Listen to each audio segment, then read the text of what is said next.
Hello વિદ્યાર્થી મિત્રો, નમસ્તે। આજે આપણે ધોરણ 12 માં આંકડાશાસ્ત્ર ચેપ્ટર નંબર 1 સૂચકાંક બરાબર। એમાં આપણે પહેલા થોડી થિયરી જોઈ, ત્યાર પછી એનું સૂત્ર જોયું અને પરંપરિત આધારે અને અચલ આધારે સૂચકાંક કેવી રીતે મેળવવો એના ઉદાહરણો જોયા બરાબર। હવે આપણે એનાથી થોડુંક આગળ ઉદાહરણ નંબર 4 ઉદાહરણ નંબર 5 સોરી 4 આપણે જોયું હતું પરંપરિત અચલ સૂચકાંક બરાબર। ઉદાહરણ નંબર 5 તમારા પાઠ્યપુસ્તકમાં રકમ જુઓ કે એક ખાદ્ય તેલ મિલમાં વર્ષ 2008 થી 15ના મગફળીની કરેલ ખરીદી અંગેની માહિતી નીચે મુજબ છે। તે પરથી વર્ષ 2008ને આધાર વર્ષ તરીકે લઈ અચલ આધારે પરંપરિત આધારે અને વર્ષ 2010 અને 11ની ખરીદીના સરેરાશ જથ્થાના વર્ષની ખરીદી તરીકે લઈ સૂચકાંક તૈયાર કરો।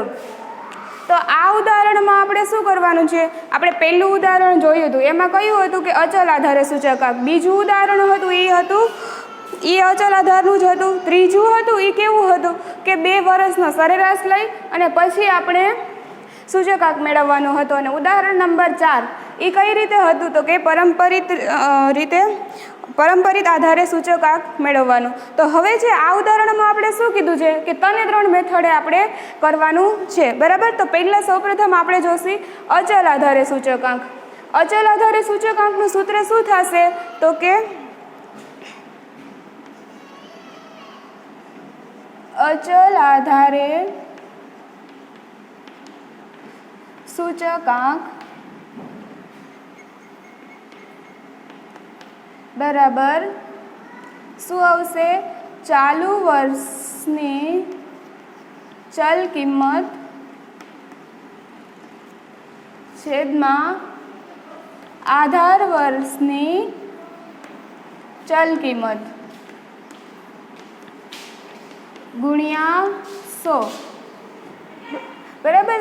સૂચકાંક છે એને આપણે I તરીકે લખી શકીએ, એટલે I બરાબર P1/P0। સૌપ્રથમ આપણે પહેલું કોષ્ટક છે એમાં કઈ રીતે શોધશી તો કે અચલ આધારે સૂચકાંક।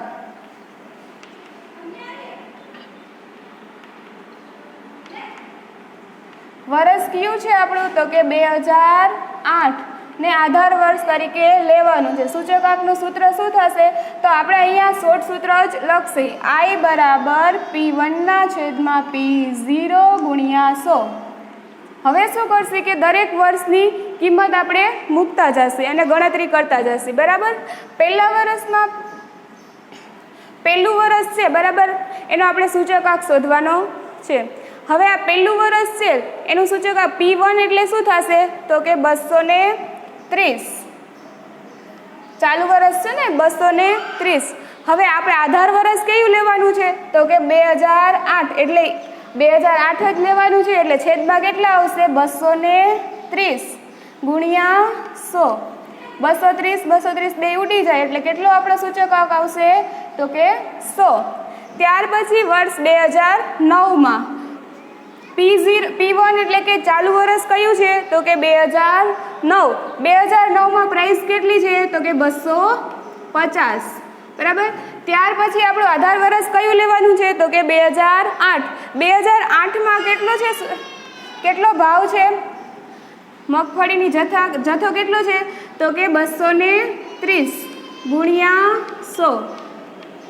ચાલો કેલ્ક્યુલેટરમાં ગણતરી કરો શું આવે છે જવાબ તો કે 250 ભાગ્યા 230 ગુણ્યા 100 એટલે 108 પોઈન્ટ પછી 2 આંકડા લેવા અથવા તો આગળનો આંકડો વધારી દેવાનો 5 કરતાં મોટી રકમ હોય તો બરાબર। ત્યાર પછી 2010માં P1 કેટલું આવશે તો કે 230। આપણે ચાલુ વર્ષની કિંમત છે 230 આપણે। ત્યાર પછી બરાબર ત્યાર પછી આપણું આધાર વર્ષ કેટલું છે તો કે 230. બધામાં આધાર વર્ષની રીતે હોય ત્યારે આધાર વર્ષ સરખું જ આવે, બરાબર. 230 ઉડી જશે એટલે કેટલા આવશે તો કે 100. ત્યાર પછી વર્ષ 2011. 2011ના વર્ષમાં P1 કેટલો આવશે તો કે 250. જથ્થો કેટલો છે મગફળીનો 250 ટન, બરાબર. અને આધાર વર્ષ કયું લેવાનું છે તો કે 2008. 2008માં કેટલું છે, કેટલા ટન આપણે ખરીદી કરી છે મગફળીની તો કે 230 ટન ગુણ્યા 100 તો કે 250 ભાગ્યા 230 ગુણ્યા 100, બરાબર. એટલે કેટલો આવશે 108.695. ત્યાર પછી વર્ષ 2012માં. વર્ષ 2012માં છે આપણે મગફળીની ખરીદી કેટલા ટન કરી છે તો કે 270 ટન, બરાબર. એટલે કે ચાલુ વર્ષમાં કેટલું છે આપણું ખરીદી તો કે 270. આપણે આધાર વર્ષ કેટલા કયું લેવાનું છે 2008. 2008માં કેટલા ટન ખરીદી કરી હતી તો કે 230 ગુણ્યા 100. ચાલો ભાગા કરો, આનું સાદું રૂપ આપો. ભાગ્યા 230 ગુણ્યા 100 એટલે આવશે 117.39. ત્યાર પછી 2013માં કેટલા ટન આપણે મગફળીની ખરીદી કરી છે તો કે 280 કિગ્રા, બરાબર. ત્યાર પછી આધાર વર્ષ કેટલું છે આપણું તો કે 2008. એમાં જથ્થો છે 230 ગુણ્યા 100. ભાગાકાર કરો તો કે 280 ભાગ્યા 230 ગુણ્યા 100 તો કેટલું આવશે સાદું રૂપ કર્યું એટલે સૂચકાંક 121.739. ત્યાર પછી 2014માં મગફળીનો જથ્થો કેટલા ટન છે તો કે 300 ટન, બરાબર. આપણો આધાર વર્ષમાં કેટલા જથ્થો હતો તો કે 230 ગુણ્યા 100, બરાબર. તો કે 300 ભાગ્યા 230 ગુણ્યા 100 એટલે 130.43. ત્યાર પછી 2015માં પણ 300 રૂપિયા જથ્થો છે, બરાબર. તો આધાર વર્ષ 230 આવશે ગુણ્યા 100. બે સરખું જ છે એટલે આમાં પણ કેટલું આવશે 130.43, બરાબર. અચલ આધારે સૂચકાંક જ્યારે શોધવાનો હોય ત્યારે હંમેશા આધાર વર્ષ છે એની કિંમત એક સરખી જ આવશે, બરાબર. અને જે પહેલું વર્ષ હશે જે આધાર વર્ષ હશે એનો સૂચકાંક હંમેશા કેટલો આવશે 100. ત્યાર પછી આપણે કયું કીધું છે કે પરંપરિત આધારે સૂચકાંક, બરાબર. એમાં આપણે સૂત્ર શું આવશે તો કે I બરાબર P1/P0 ગુણ્યા 100. પણ આમાં જે P1 છે ત્યાં તો ચાલુ વર્ષની કિંમત જ આવશે, બરાબર. પરંપરિત આધારે સૂચકાંક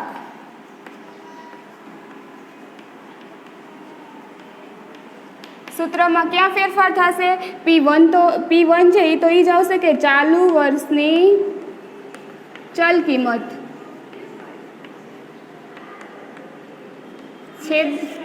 છેદમાં શું આવશે તો કે અગાઉના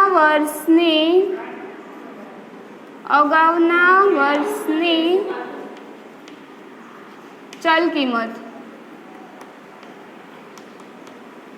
ગુણ્યા 100, બરાબર. એટલે આપણે અહીંયા જ્યાં 2008ને આધાર વર્ષ તરીકે લેતા હતા અચલ આધારે સૂચકાંકમાં, અહીંયા શું લેવાનું કે આગળનું વર્ષ લેવાનું, બરાબર. તો હવે પહેલું વર્ષ કયું છે તો કે 2008. 2008 પહેલાં આપણે છેદમાં કેટલા લેવાનું, કઈ શું લેવાનું છે કે અગાઉના વર્ષની ચલ કિંમત. પણ 2008 આપ્યું છે એના ઉપર 2007 તો આપણે આપ્યું જ નથી.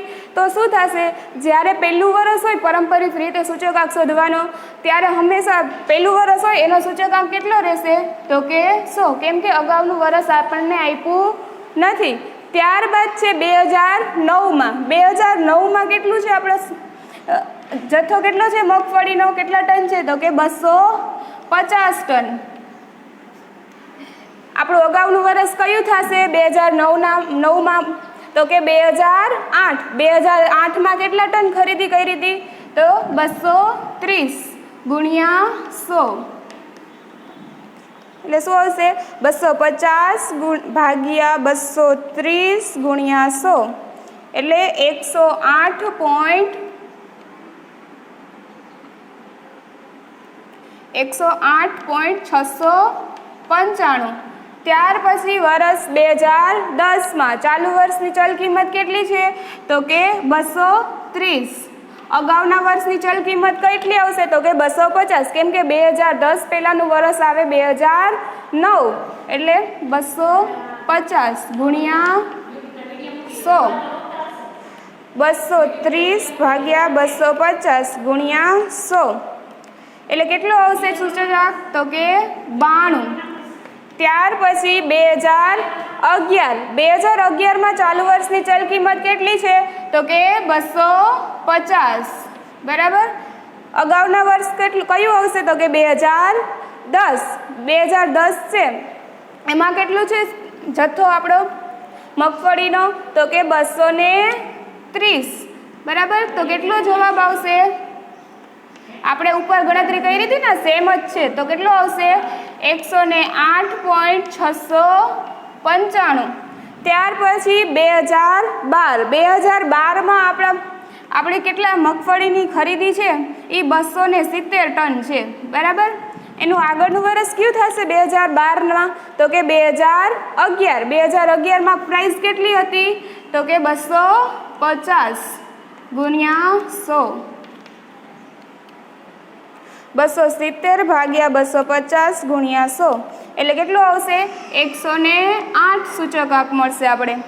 ત્યાર પછી વર્ષ 2013માં કેટલું છે આપણે પ્રાઇસ તો કે 280. આગળના વર્ષમાં કેટલા છે 270 ગુણ્યા 100,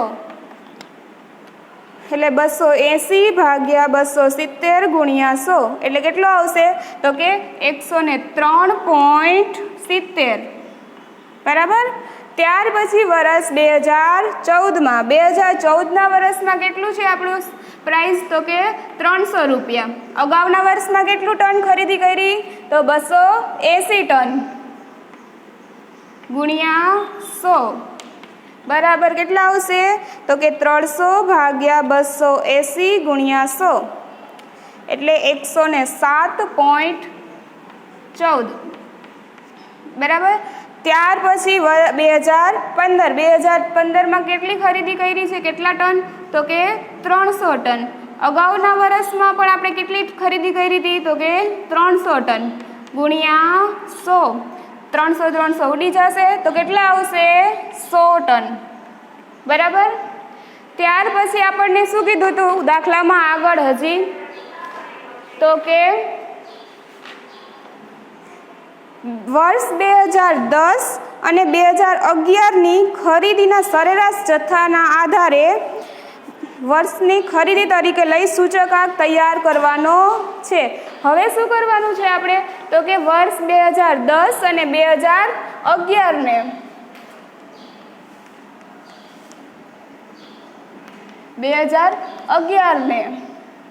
શું લેવાનું છે તો કે સરેરાશ જથ્થો.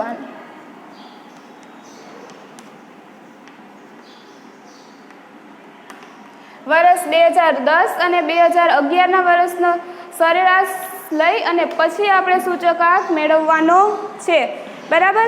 જો તો આપણે હવે એની ગણતરી કરી કેવી રીતે આવે.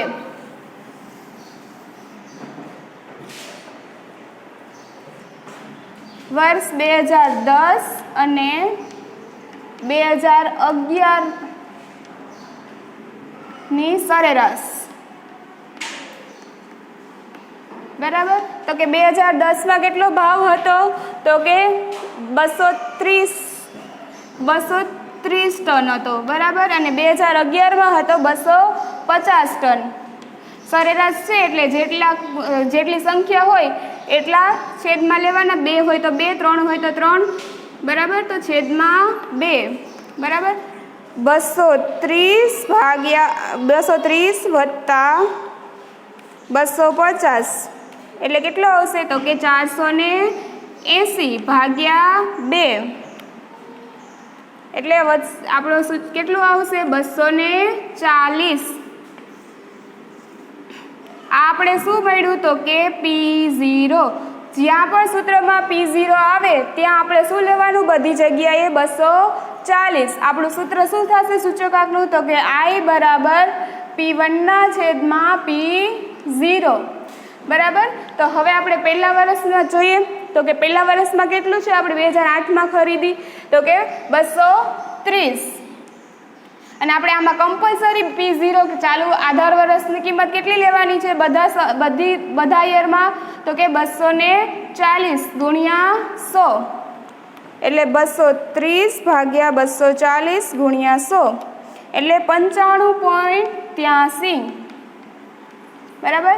ત્યાર પછી આપણે 2009માં કેટલી કિંમત છે? તો કે 250, બરાબર. અને આધાર વર્ષ તો સરખું જ આવશે, 240 ગુણ્યા 100. ભાગાકાર કરો.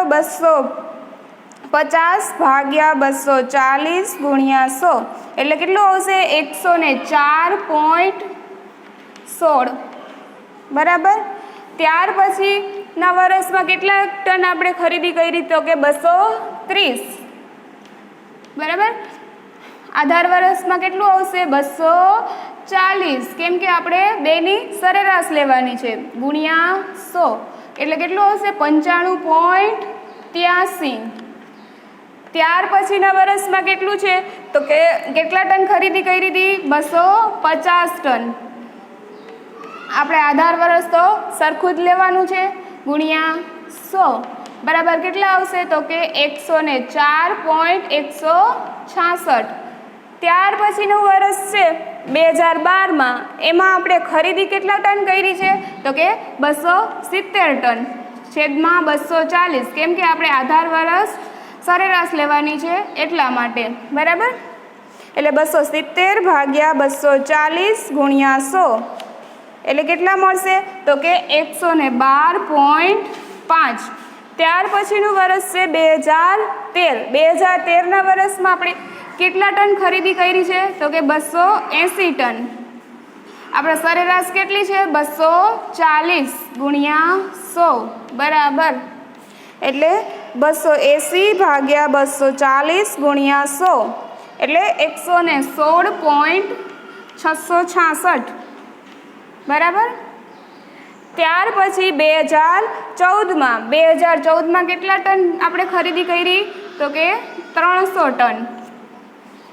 સરેરાશ કેટલી લેવાની છે? 240 ગુણ્યા 100, બરાબર. કેટલા આવશે? તો કે 300 ભાગ્યા 240 ગુણ્યા 100 એટલે 125. 2015ના વર્ષમાં આપણે કેટલા ટન ખરીદી કરી હતી? તો કે 300 ટન. એમાં કેટલું આપણે સરેરાશ લેવાની છે? તો કે 240 ગુણ્યા 100, બરાબર. કેટલા આવશે? તો કે 125, બરાબર.